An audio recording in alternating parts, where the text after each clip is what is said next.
Welcome back to the channel student. तो आज हम लोग करने वाले हैं क्लास 10th का आपका हिंदी ए का सेट 1 मॉडल पेपर का सॉल्यूशन करेंगे। ठीक है, तो जैसा आपने इंस्ट्रक्शन पढ़ा कि उस जैसे आप लोगों ने पढ़ा इंस्ट्रक्शन बस सेम उसी तरह से है। आपका 40 क्वेश्चन रहेगा, 1 मार्क्स का रहेगा और गलत उत्तर के लिए कोई अंक काटे नहीं जाएंगे। ठीक है, तो चलिए स्टार्ट करते हैं क्वेश्चन आंसर को। फर्स्ट में देखिए आपका एक अपठित गद्यांश है, आपका दिया हुआ है। देखिए लिखा हुआ है कि किसी भी व्यक्ति को अपने देश से प्रेम होता है। देश प्रेम स्वाभाविक है। हम जिस देश में रहते हैं अगर उसका हमारे ऊपर भारी ऋण होता है। हमारे देश की जलवायु में पलते हैं। हम देश की जलवायु में पलते हैं, देश की मिट्टी में ही गिरकर उठकर बड़े होते हैं। धरती माँ के द्वारा दिए गए अन्न से हमारा भरण पोषण होता है। देश के रीति रिवाज को निभाना, विभिन्न धर्मों को सम्मान की दृष्टि से देखना तथा उन पर गर्व करना देश प्रेम है। हमें देश से की उन्नति के लिए सभी को समानता और तथा सहृदयता का पाठ पढ़ना और पढ़ाना चाहिए। ठीक है, तो ये एक पैसेज दिया हुआ है, गद्यांश दिया हुआ है। इस गद्यांश से क्वेश्चन आंसर करना है। देखिए आपका फर्स्ट में दिया हुआ है कि हम किसके ऋणी हैं। तो हम किसके ऋणी हैं, तो हम लोग मातृभूमि के ऋणी हैं। ए नंबर चूज कीजिएगा इसका आंसर। उसके बाद 2 नंबर में देखिए दिया हुआ है कि मनुष्य की श्रेष्ठता, मनुष्य की श्रेष्ठता की क्वेश्चन मार्क क्या ऑप्शन है। गंदे हो जाते हैं, मिट्टी से लथपथ हो जाते हैं, गिरकर उठकर बड़े होते हैं। तो एक्चुअली अगर देखें क्वेश्चन ये है कि मनुष्य की श्रेष्ठता क्या है, तो इसका आंसर आपका सी नंबर देखिए, गिरकर उठकर बड़े होते हैं। पैसेज में आपने देखा। उसके बाद थर्ड है हमारा भरण पोषण किसके द्वारा होता है। तो हमारा भरण पोषण किसके द्वारा होता है, तो धरती माँ के द्वारा दिए गए अन्न से होता है। बी नंबर थर्ड का चूज कर लीजिए आंसर। उसके बाद 4 नंबर देखिए कि देश की उन्नति के लिए हमें क्या करें, हम क्या करें। देश की उन्नति के लिए हमें क्या करना है, तो ऑप्शन देखिए अपने रीति रिवाज की निंदा करें, अपने मन का कार्य करें, हम ऋण लें और सभी को समानता तथा सहृदयता का पाठ पढ़ाएं। तो यही हो जाएगा डी नंबर आंसर। सभी को समानता समान देखें और मतलब भाईचारा बना करके रहें। देश प्रेम क्या है, 5 नंबर क्वेश्चन है, देश प्रेम क्या है। तो देखिए देश प्रेम आपका ए नंबर में जो ऑप्शन दिया है कि देश के प्रति रीति रिवाजों को निभाने और विभिन्न धर्मों को सम्मान करना है। ठीक है, तो ए नंबर चूज कीजिएगा। उसके बाद देखिए 5 नंबर के बाद फिर से एक पैसेज दिया हुआ है, एक अपठित है आपका गद्यांश ही है, पद्यांश है ये। ठीक है, पोयम दिया हुआ है, आप पढ़े होंगे ये। लहरों से डरकर नौका पार नहीं होती, कोशिश करने वालों की हार नहीं होती। नन्ही चींटी जब दाना लेकर चलती, चढ़ती दीवारों पर 100 बार फिसलती। मन का विश्वास रंगों में साहस भरता है, चढ़कर गिरकर चढ़ना ना अखरता है। आखिर उसकी मेहनत बेकार नहीं होती, कोशिश करने वालों की हार नहीं होती। ठीक है, इस तरह से ये पूरा पैसेज है। अगर हम ये पैसेज को पढ़े तो ज़्यादा टाइम हो जाएगा, तो आप स्क्रीनशॉट ले लेंगे और पैसेज को पढ़ लेंगे। हम लोग इसका क्वेश्चन करते हैं। देखिए क्वेश्चन है कि किससे डर कर नौका पार नहीं होती। किससे, तो देखिए अभी पढ़े थे लहरों से, तो 6 का बी नंबर चूज कीजिएगा, लहरों से। 7 है नन्ही चींटी दाना लेकर कहाँ चढ़ती है, तो दीवारों पर चढ़ती है। तो 7 नंबर का ए नंबर चूज कर लीजिएगा ऑप्शन। उसके बाद है आपका 8 नंबर में मन का विश्वास रंगों में क्या भरता है। तो मन का विश्वास रंगों नहीं है actually, I am so sorry, रगों में क्या भरता है, तो रगों में साहस भरता है। ठीक है, रगों खून में साहस भरता है। फिर 9 नंबर है सिंधु में डुबकियां कौन लगाता है। तो सिंधु में डुबकियां आपका ये सी गोताखोर लगाता है। उसके बाद 10 नंबर है कैसे लोगों की हार नहीं होती। तो जाहिर सी बात है कोशिश करने वालों की हार नहीं होती। 10 का सी नंबर चूज कर लीजिए। उसके बाद व्याकरण आपका आता है, खंड ख व्याकरण से है। अभी मैंने मॉडल सेट जो है इसका 10th क्लास का इंग्लिश का पूरा कंप्लीट करवाए हैं। सेट 1 to 5 हो चुका है। ठीक है, आप लोग अगर नहीं देखे तो प्लीज़ देख लीजिएगा, मैं साथ में डिस्क्रिप्शन बॉक्स में लिंक दे दूंगा। 1 to 5 पूरा आपका इंग्लिश का मॉडल सेट कंप्लीट हो गया। अब हिंदी का स्टार्ट कर रहे हैं, तो हिंदी को भी पूरा कंप्लीट कर देंगे। देखिए पहला क्वेश्चन है कि इनमें से किस वाक्य में अकर्मक क्रिया है। अकर्मक क्रिया पूछा गया है। तो देखिए मोहन सो रहा है, मोहन सो रहा है, ये आपका अकर्मक क्रिया हो जाएगा। सी नंबर इसका चूज कीजिएगा। 12 में फिर देखिए कौन सा वाक्य सकर्मक क्रिया का उदाहरण है। सकर्मक क्रिया का उदाहरण, तो इसमें देखिए रीता खाना खाती है। ठीक है, इसका भी सी नंबर चूज कर लीजिएगा। 13 है जलज का अनेकार्थी शब्द। जलज का अनेकार्थी शब्द नहीं है। ठीक है, नहीं है बताना। जलज का देखिए कमल होता ही है, कमल होता है, ये फिर आपका हो जाएगा मोती होता है, ये मछली होता है, बादल नहीं होता है। तो 13 का डी नंबर चूज करेंगे। 14 है दो पदों या शब्दों के मेल से बना तीसरा पद क्या कहलाता है। दो दो पदों या शब्दों के मेल से जो तीसरा पद बन जाता है उसको क्या कहेंगे? देखिए उसको हम लोग समास कहेंगे। तो 14 का बी नंबर आंसर कर लीजिएगा, समास। ठीक है। उसके बाद 15 नंबर है आपका क्वेश्चन कि प्रतिदिन कौन सा समास है? प्रतिदिन। तो प्रतिदिन अगर आप समास पढ़े होंगे तो देखिएगा, प्रतिदिन अव्यय भाव समास है। प्रति, ये जो है आपका अव्यय है, तो जिसमें पहले अव्यय आता है उसे अव्यय भाव समास कहते हैं। तो 16 नंबर क्वेश्चन है कि नीला है जो कंठ, नीलकंठ किस समास का विग्रह है? नीलकंठ किस समास का विग्रह है? तो आपका इसमें हो जाएगा बहुब्रीहि समास। ठीक है, डी नंबर चूज कर लीजिएगा आंसर। फिर यहाँ एक सेंटेंस दिया है कि जब वर्षा होती है तब मोर नाचने लगता है, तो रचना के आधार पर वाक्य का भेद बताएं। तो देखिए ये आपका मिश्र वाक्य हो जाएगा। तो 70 नंबर का सी चूज कर लीजिएगा। 80 नंबर में देखिए, जिस वाक्य में कर्ता के काम को प्रधानता दी जाती है वह कौन सा वाच्य होता है?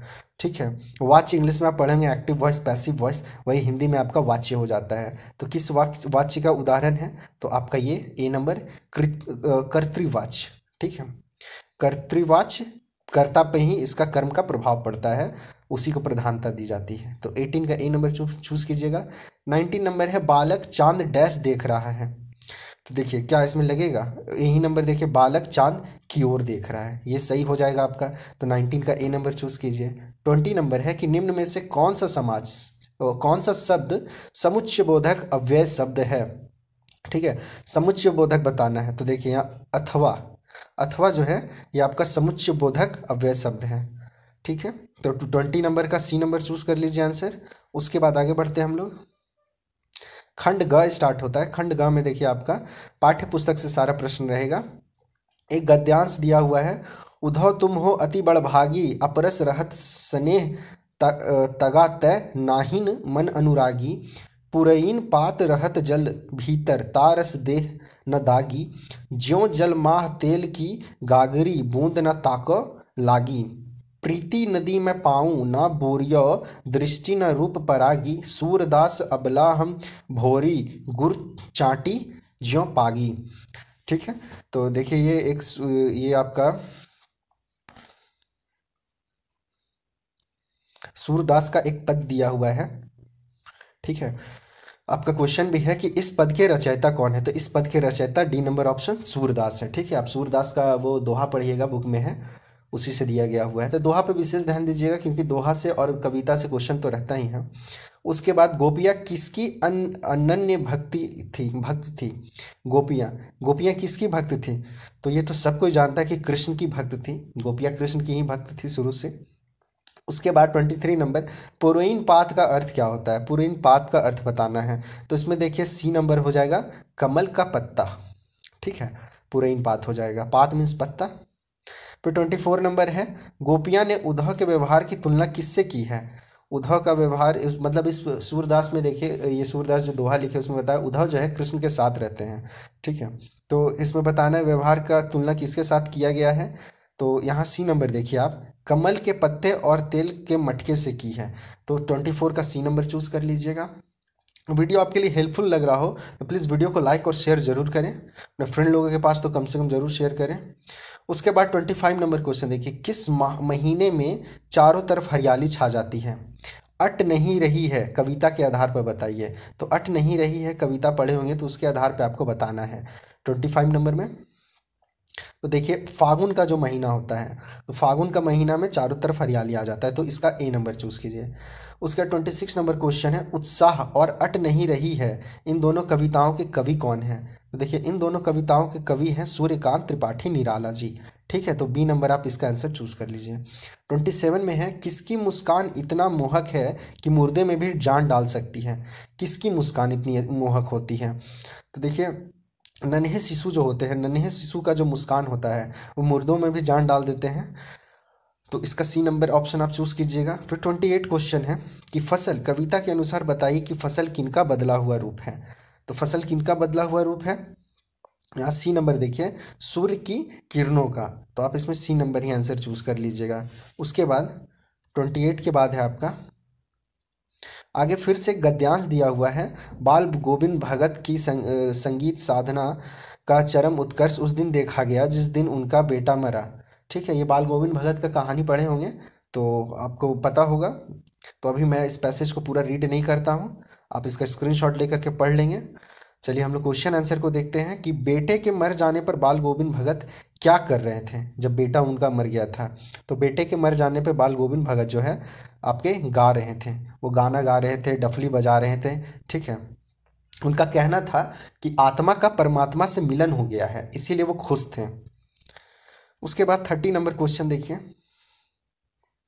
भगत जी का बेटा कैसा था, बाल गोविंद भगत का बेटा कैसा था। चालाक था, ईमानदार था, चतुर था, या सुस्त और बोदा सा था। बोदा मतलब मूर्ख होता है। ठीक है, तो इसमें आंसर डी नंबर हो जाएगा, सुस्त और बोदा सा। उसका 31 नंबर क्वेश्चन है कि भगत जी की पुतहू कैसी थी। तो भगत जी की पुतहू कैसी थी, तो देखिए इसमें सी नंबर आप इसका आंसर चूज कर लीजिएगा। सुभाग और सुशील होने के साथ साथ ही घर की पूरी प्रबंधक भी थी। ठीक है, उसके बाद 32 नंबर में क्वेश्चन में दिया हुआ है कि बोधा का क्या अर्थ होता है। ठीक है, तो बोधा का आपका अर्थ वही कम बुद्धि वाला हो जाएगा, तो 32 का डी नंबर चूज कर लीजिएगा। उसके बाद आपका है आगे 33 नंबर क्वेश्चन कि नेताजी का चश्मा पाठ में पान वाला किस तरह का व्यक्ति था।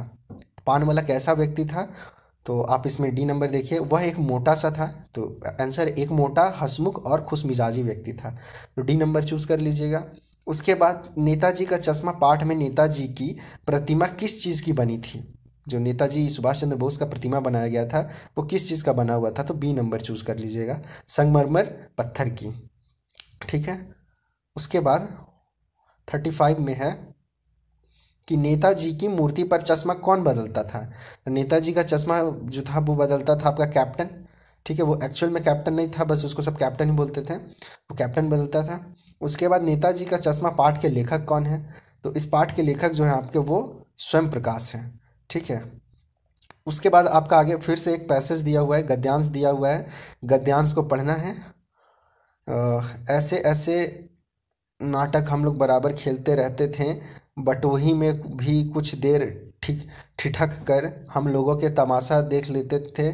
जब कभी हम लोगों ये ददरी के मेले में जाने वाले आदमियों का झुंड देख पाते तब कूद कूद कर चिल्लाने लगते, चलो भाई ददरी सूत किसान की मोटरी। ठीक है, तो ये पैसेज का पूरा पढ़ लीजिए। हम लोग इसका क्वेश्चन देखते हैं कि प्रस्तुत गद्यांश जो है वो किस पाठ से लिया गया है। तो ये जो प्रस्तुत गद्यांश है वो माता का आंचल से लिया गया है। ये आपका पूरक पुस्तक जो है उससे क्वेश्चन दिया हुआ है। उसके बाद लेखक क्या खेलते थे, लेखक जो कौन सा खेल खेलते थे, तो इन लोग नाटक खेलते थे, सी नंबर ऑप्शन चूज कीजिएगा।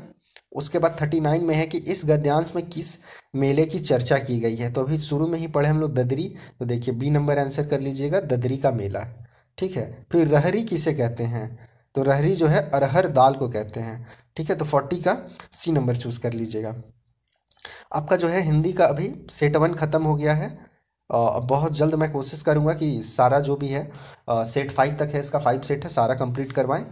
तो अगर वीडियो अच्छा लगा हो तो लाइक ज़रूर करें, आपका लाइक से काफ़ी सपोर्ट मिलता है। और कम से कम आप लोग कोशिश करें कि फ्रेंड लोगों को वीडियो को शेयर करें, ताकि उन लोगों को भी हेल्प मिले। बहुत लोगों को जानकारी नहीं हो पाता है, जिसके कारण थोड़ा सा पढ़ाई में दिक्कत हो जाता है। अक्सर लोग सोचते रह जाते हैं क्या पढ़ें, कौन सा गेस्ट पेपर खरीदें। तो मेरे अकॉर्डिंग कि अगर आप ये 5 मॉडल सेट है, अगर पाँचों मॉडल सेट कंप्लीट करते हैं तो काफ़ी आपका हेल्प हो जाएगा एग्ज़ाम के लिए। तो ठीक है, फ्रेंड लोगों को शेयर करें, उन लोगों को भी नॉलेज हो जाएगा, पता चल जाएगा, जिससे उन लोग भी पढ़ाई करेंगे और अच्छे मार्क्स ले आएंगे। ठीक है, तो हम लोग फिर मिलते हैं नेक्स्ट वीडियो में, तब तक के लिए बाय एंड टेक केयर।